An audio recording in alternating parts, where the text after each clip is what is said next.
जय माता दी, हर हर महादेव। आज जानते हैं स्नान कितने प्रकार का होता है और स्नान जो है हिंदू धर्म में कितना महत्व रखता है, इस बात की जानकारी लेंगे। हिंदू धर्म के अनुसार स्नान और ध्यान का बहुत ही महत्व बताया गया है। स्नान के पश्चात ध्यान और पूजा का जब आदि कार्य संपन्न किए जाते हैं, हमारे शरीर में 9 छिद्र होते हैं। उन जो है छिद्रों को साफ सुथरा बनाए रखने में, जहाँ मन बनाए रखने से हमारा मन पवित्र होता है और शरीर जो है निरोगी रहता है और पूर्णतः मन जो है शुद्ध बना रहता है। स्नान कब करें, कैसे करें कि घर की समृद्धि बनी रहे और हमारा स्नान धर्म शास्त्र के अनुसार होना चाहिए। स्नान कितने प्रकार के होते हैं आइए जानते हैं। स्नान जो है 4 प्रकार के होते हैं। मुनि स्नान, देव स्नान, मानव स्नान और राक्षसी स्नान। ये 4 प्रकार के स्नान होते हैं। मुनि स्नान जो होता है वो 4 बजे से लेकर 5 बजे के बीच में किया जाता है और देव स्नान जो है स्नान 5 बजे से लेकर 6 बजे के बीच में किया जाता है। मानव स्नान 6 बजे से लेकर 8 बजे के बीच में किया जाता है और जो राक्षसी स्नान होता है वो सुबह जो है 8 बजे के बाद किया जाता है। इसलिए किसी भी मनुष्य को 8 बजे के बाद जो है स्नान नहीं करना चाहिए। मुनि स्नान सर्वोत्तम स्नान है। देव स्नान उत्तम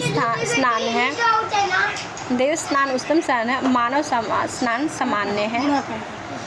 राक्षसी स्नान धर्म में निषेध है। किसी भी मानव को 8 बजे के बाद स्नान नहीं करना चाहिए। मुनि स्नान से जो है घर में सुख, समृद्धि, विद्या, बल, आरोग्य, चेतना प्रदान करता है और देव स्नान से जो है आपके जीवन में यश, कीर्ति, धन, वैभव, सुख, शांति और संतोष प्रदान करता है।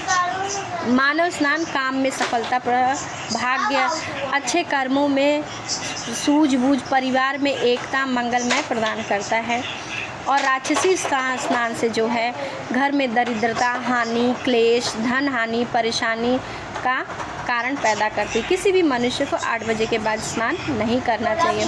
पुराने ज़माने में इसलिए सभी जो है सूर्य निकलने से पहले ही स्नान कर लेते थे।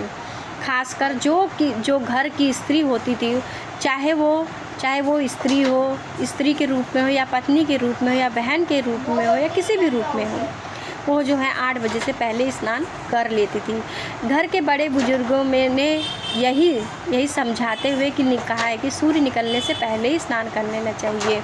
ऐसा करने से धन, वैभव, लक्ष्मी आपके घर में लक्ष्मी का सदैव ही आपके घर में वास रहेगा। उस समय एक व्यक्ति की कमाई होती जिससे पूरे परिवार पल जाता था और आज मात्र परिवार में 4 सदस्य भी कमाते हैं लेकिन फिर भी पूरा नहीं होता है। उसकी वजह हम खुद हैं। पुराने नियमों को तोड़कर अपनी सुविधा के अनुसार हम नए नियम बनाते हैं। प्रकृति का नियम जो भी उस नियम का पालन करता है, उस नियमों का पालन करता है तो उसका परिणाम उसको अच्छा ही मिलता है। इसलिए अपने जीवन में कुछ नियमों को अपनाएं और उनका पालन भी अवश्य करें। आपका भला होगा और आपके अपनों का भी भला होगा। मनुष्य अवतार बार बार नहीं मिलता। अपने जीवन को सुखी बनाए रखें। जीवन जीने के कुछ जरूरी नियम बनाएं। याद रखिए, संस्कार दिए हैं तो सुविधाएं भी देना पड़ेगा। संस्कार दिए बिना सुविधा देना पतन का कारण होता है। सुविधा अगर आपने अपने बच्चों को नहीं दी है तो नहीं दे सकते हो तो कम से कम वह थोड़ी देर रोएगा और वह संस्कार अगर दिए हैं तो वो ज़िंदगी भर, पर संस्कार नहीं दिए तो वो ज़िंदगी भर रोएगा। मृत्यु उपरांत एक सवाल ये भी पूछा जाएगा कि अपनी उंगलियों का नाम बताओ, तो जवाब आपके अपने हाथ की छोटी उंगलियों से शुरू करें। जल, पृथ्वी, आकाश, वायु, अग्नि, ये वो बातें हैं जो बहुत कम ही लोगों को मालूम होगी। 5 जगह हंसना करोड़ों पाप के बराबर होता है। शमशान में, अर्थी में, शोक में, मंदिर में, कथा में सिर्फ एक बार ये मैसेज भेजें और बहुत लोग इन पापों से बच जाएंगे।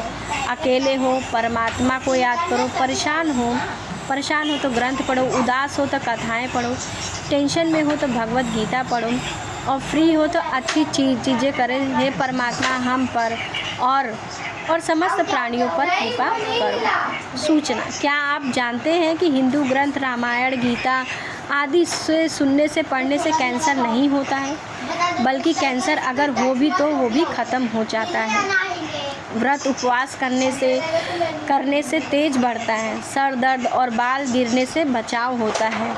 आरती के दौरान ताली बजाने से मजबूती होती है। ये मैसेज असुर भेजने से रोकेंगे, मगर आप ऐसा नहीं होने देंगे तो मैसेज सब नंबरों पर भेजें। श्रीमद् भागवत गीता, भागवत पुराण, रामायण का नित्य पाठ करें। कैंसर एक खतरनाक बीमारी है। बहुत से लोग इसको खुद दावत देते हैं। बहुत मामूली सा इलाज है। इलाज करके बीमारी से काफ़ी हद तक बचा जा सकता है। अक्सर लोगों के खाना खाने के बाद पानी पी लेते हैं। खाना खाने के बाद पानी खून में मौजूद कैंसर का अणु बनाने वाले सेल्स को ऑक्सीजन प्रदान करता है। हिंदू ग्रंथों में बताया गया है कि खाना से पहले पानी पीना अमृत है। खाना खाने के बीच में पानी पीना शरीर का पानी शरीर की पूजा है। खाना खत्म होने से पहले पानी पीना औषधि है। खाना के बाद पानी पीना बीमारी का घर है। वह बेहतर यह है खाना खत्म होने के कुछ देर बाद पानी ही पिए। ये बात उनको भी बताएं और आप भी जान लें तो ज़्यादा प्यारा है।